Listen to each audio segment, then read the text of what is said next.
on a lancé, nous, en 1997, la traçabilité complète, c'était pas forcément la transition agroécologique, c'était la traçabilité complète.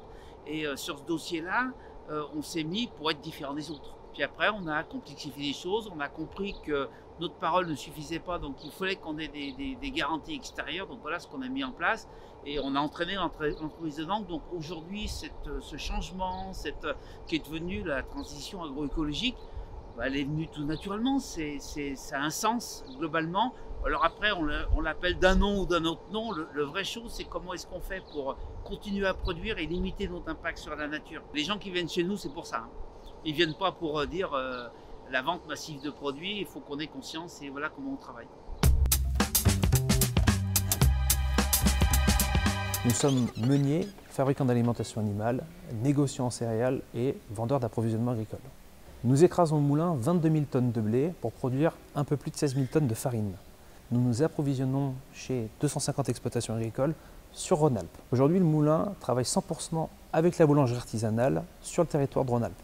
On livre environ 500 artisans boulangers. Nous avons une variété de 150 farines que nous produisons au moulin. Nous pouvons voir ici des farines locales, Savoie, Loire et Isère, parmi la multitude de farines que nous pouvons proposer. Toutes ces farines sont à utilisation de la boulangerie artisanale.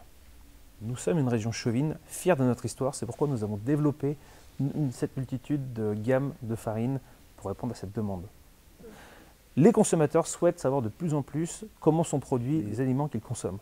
C'est pourquoi nous accompagnons les agriculteurs vers une transition écologique et notamment vers le label haute valeur environnementale.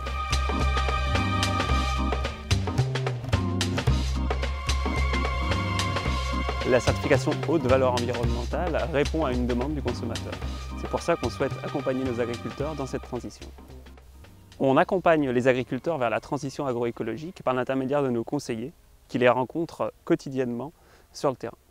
Un agriculteur partenaire aujourd'hui reçoit la visite au moins 4 fois dans l'année de nos techniciens.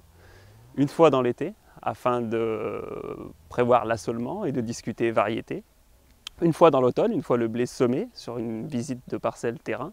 Il y a également un tour de plaine au printemps à la reprise de végétation. Et puis on fait un bilan en fin de campagne après les moissons pour envisager la suite. Le choix variétal, je dirais que c'est la base de la réflexion agroécologique puisque c'est ce qu'on regarde en premier. Nous, par l'intermédiaire de notre pôle innovation, on fait de l'expérimentation afin de sélectionner des variétés qui soient le plus tolérants possible aux maladies qu'on rencontre sur le territoire. Un agriculteur aujourd'hui, il engage énormément d'argent dans la mise en culture et il ne peut pas se permettre de prendre de risques. C'est-à-dire que ce risque-là, c'est nous, en amont, on doit le valider par notre service innovation, on doit valider les techniques qu'on va mettre en œuvre ensuite dans les champs de façon à limiter au maximum le risque. Si on prend l'exemple d'une nouveauté biocontrôle par exemple en phyto, nous ce qu'on va déjà regarder c'est la performance rendement au final, c'est-à-dire que s'il y a une perte trop importante de rendement, tout de suite on mettra au tapis cette innovation-là.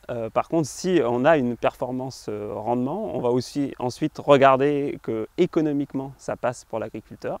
Un agriculteur aujourd'hui accepte un surcoût d'un produit de biocontrôle si ce surcoût par rapport à un produit chimique il est raisonnable. Voilà. Mais outre l'aspect économique, on a un deuxième point qui me semble extrêmement important, c'est que l'agriculteur aujourd'hui est en quête de sens, il cherche à se reconnecter avec les consommateurs et du coup en étant labellisé ou en répondant à des certifications qui vont dans le sens de l'agroécologie, il retrouve le sens de son travail.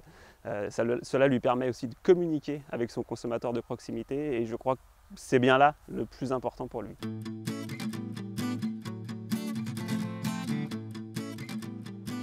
Après le travail des agronomes et des techniciens, au silo, on sait ce qui doit rentrer, quelle variété par client. Et quand les clients ramènent, ils doivent dire voilà, c'est telle variété, on sait que telle variété est de telle origine. On allote, suivant les cellules, on a des cellules Savoie, on a des cellules Isère, on a des cellules non classées, parce qu'on n'a pas que la collecte qui est contractualisée. Et après, quand on le ramène sur Morestel, les personnes savent ce qu'on a en stock. Et derrière, moi, je donne des fiches recettes avec des pourcentages de blé suivant les origines pour pouvoir faire des maquettes, justement, des moutures. Christian, c'est notre chef d'orchestre. Donc, il gère tout ce qui est production au moulin et la partie traçabilité aussi. c'est lui qui appelle les blés donc, au silo. Donc, nous, on prépare les maquettes de mouture, les maquettes de blé. Il les appelle ensuite pour les transformer. Donc après, c'est lui qui va rajouter les mix, les mélanges. Et c'est lui qui est quand même garant de la qualité de la farine finale. Parce qu'avec du bon blé, on peut faire de la bonne farine. Avec du mauvais blé, c'est un peu plus compliqué. Par contre, si on fait n'importe quoi au moulin, on n'y arrivera pas quand même. Je